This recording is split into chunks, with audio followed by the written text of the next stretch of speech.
Hello, everyone. Thank you all for tuning into this week's episode of Planting Seeds. This week, I wanted to delve deep into a procedure that most of us that are magicians at the African School of Magic utilize, and that is the procedure of enchanting your herbs. Now, if you're someone that's not a student or not a priest or priestess at the African School of Magic, then you may not know this process because I don't be out there in the internet looking at the blowing witches. So I don't know what y'all be doing. But here at the African School of Magic, what we do is a procedure called enchanting your herbs. Now, in all magic that we do, whether you're a novice or you're someone that's well seasoned, you should be having this process within your magic, and that is enchanting your herbs. Now, what does that mean? Enchanting your herbs simply means the process of praying, paying, and interacting with the spirit of the herb. And if you did not know, every plant has a spirit. So your plants are way more alive than you or I can even imagine. They have way more knowledge than most of us may be able to comprehend. And because of this, these plants have an innate knowledge, innate wisdom, innate power. They can really add on to the spell work that you and I do. And in order for them to add on to that spell work and empower it even more, they need to be treated with respect and compensated for the work that they do. So the process of enchanting your herbs within your spell work needs to be a process that is a requirement and not an option. And if you don't know how to enchant your spell work, then just keep watching and I will share my process and ways that you can.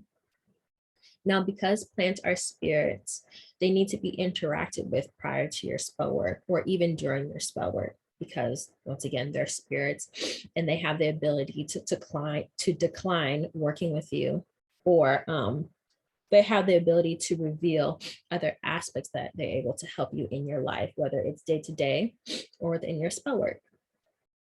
So when you're in the process of creating your magical spell and you come to the next step, which is utilizing your herbs, it's essential to take the time out to pray to them, to ask them what it is that you need for them to do within your spell work. Be specific, be concise, be precise, and then paying them for the work they do. Now, what does it mean to pay an herb? With all things, with all people, nothing is free, as you and I both know it. If I'm going to work for you, I want to be compensated for it. If you're working for me, damn it, on payday, you better have a check. So do plants.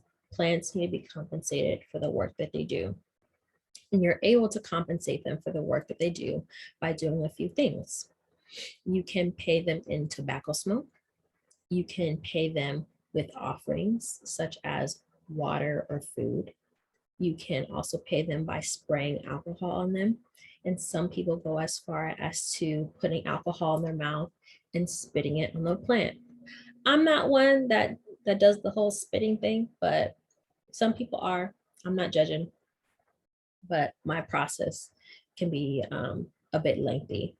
So a perfect example on how you can enchant your herbs is you can either, one, hold them in your hand as you're enchanting them or before you're enchanting them, or you can put them on a plate. I'm using my iPhone as an example.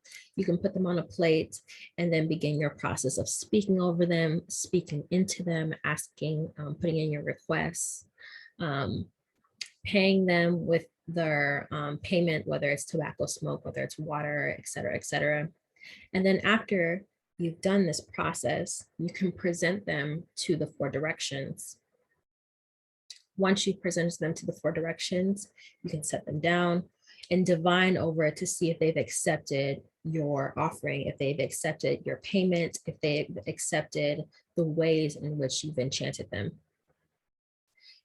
As you get more advanced, you may not have to divine with them because you may have the skill of hearing them. Now, for me, I have the skill or the gift of hearing my plants. So divination is not always necessary for me. But if you're someone that's new to magical herbalism, if you're someone that doesn't have the gift of speaking with plants and really interacting with these spirits, divination may be essential for your process in enchanting your herbs.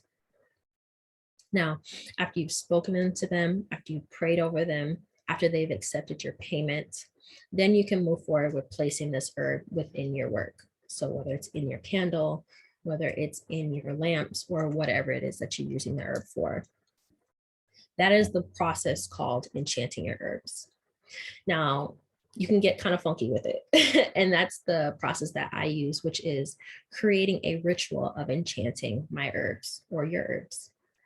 Now, my process of enchanting is not going to be the same as the next person's.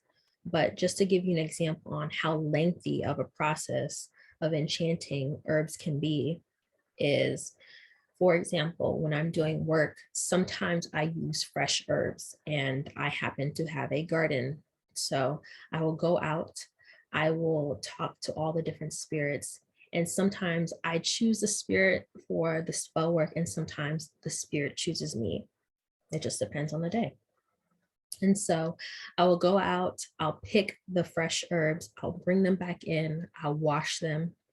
I will take time to divine over my herbs to see how they want to work within the magic. I will pray to my herbs. I will speak with my herbs. I will meditate with my herbs. I will give them water in a white candle and then pay them in tobacco smoke. Each herb will have, depending on how many herbs, each herb will have their own bowl, white candle, and glass of water. Each herb will have their own time to meditate with me, which is usually at minimum 10 minutes to meditate with each herb. They'll have their own exclusive prayer for the magic. And then they have their time to kind of sit and interact with each other. That is my process. And my process can take hours. And you ain't got to do that. You can be much more simplistic in your enchanting regimen.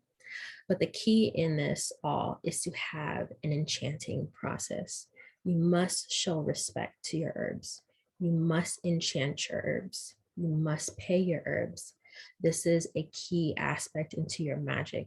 Now, if you're someone that is willy-nilly with your magic, if you just grab it and just say, of course it's going to work for me because it's me, that's not always going to work. And maybe that's why your magic is sorry. No shade. So incorporate the process of enchanting your herbs. Take the time out to get to know the spirits of these herbs. Get your magical herbalism books that have been recommended to you. Take time to learn your herbs. Learn the medicinal and magical properties. Keep tuning into planting seeds so that you can know more history about the herbs that you're using. And as you get to know these herbs, and as you get to know them on not only a historical value, a medicinal value, but a magical value, your relationships with herbs will change, it will transform. And therefore, as a result, so will your magic. Okay.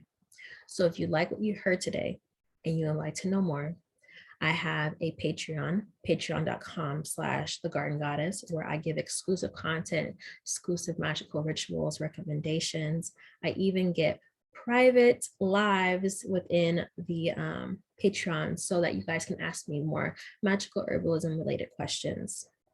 I also have an apothecary, Lavercine Apothecary, where I have all these different magical spells, all these different magical gifts that you guys can use within your own spiritual regimens, within your own spiritual lives and routines.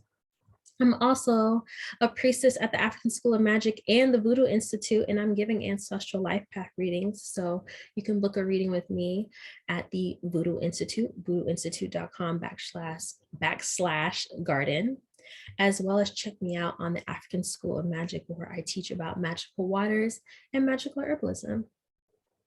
So please like, comment, and subscribe, and I will see you all in my next video. I love you all dearly and take care.